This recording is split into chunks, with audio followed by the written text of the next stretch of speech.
Hello guys, today I'm going to show you how you can fix this missing msvcp110.dll.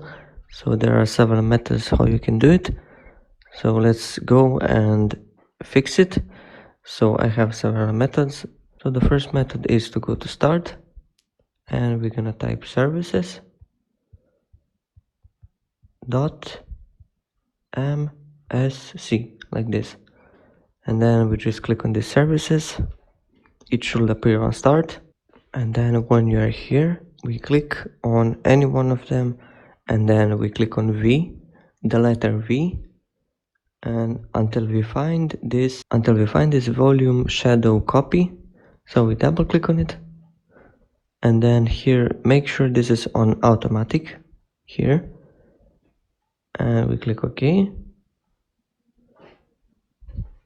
And now if this doesn't work, I will show you another solution. So the next solution is to download the Microsoft official, this is for Microsoft official site, this Visual C++ redistributable for Visual Studio 2012 and update 4. So you just go here and choose your language, press and download, and here you're gonna choose, this is for 64-bit. You probably have a 64-bit Windows. If you have 32, you click on this one, or you can download both of them and install both of them. So you download,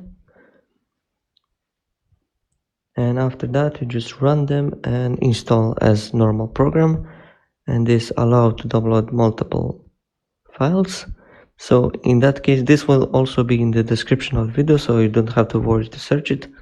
And that's it. This should fix your problem, and there should be no more errors after you install. Just restart your PC if the error still persists, and that's pretty much it.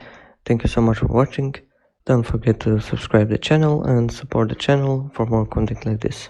And see you in the next video. Ask me any questions if you have.